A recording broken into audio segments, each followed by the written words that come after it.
नागपुर के सोनेगांव थाना क्षेत्र में शुक्रवार तड़के एक सनसनीखेज वारदात सामने आई। होटल प्राइड चौक स्थित दाबू क्लब के बाहर दो गुटों के बीच हुई खूनी झड़प में एक युवक की मौत हो गई, जबकि दूसरा युवक गंभीर रूप से घायल हो गया। ये घटना क्रिसमस पार्टी के बाद तड़के करीब 4 बजे हुई। पुलिस के अनुसार पार्टी खत्म होने के बाद क्लब के बाहर दोनों गुट आमने सामने आ गए।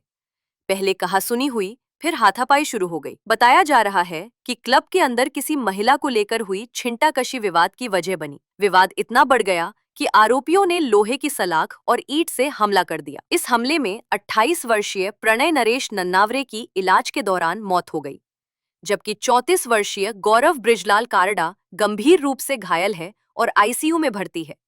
सूचना मिलते ही सोनेगांव पुलिस मौके पर पहुंची और जांच शुरू की। पुलिस ने मुख्य आरोपी समेत कुल 7 आरोपियों को गिरफ्तार कर लिया है और मामले की आगे जांच जारी है।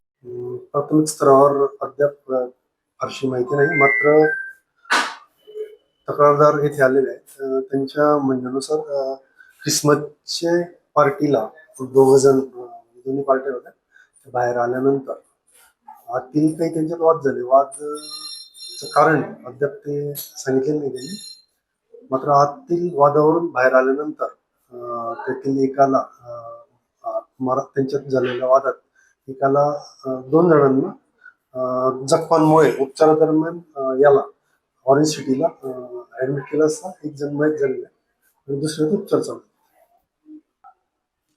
मान्य सीपी सरांच्या मार्गदर्शनाखाली तसं मान्य झोन 1 जॉईंट सीपी या सर्वांच्या मार्गदर्शनाखाली कारवाई सुरू आहे।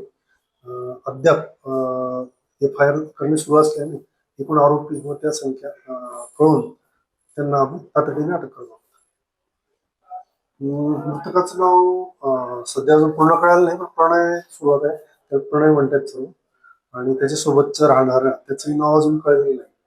आपल्याला FIR दाखल होतं कळलं।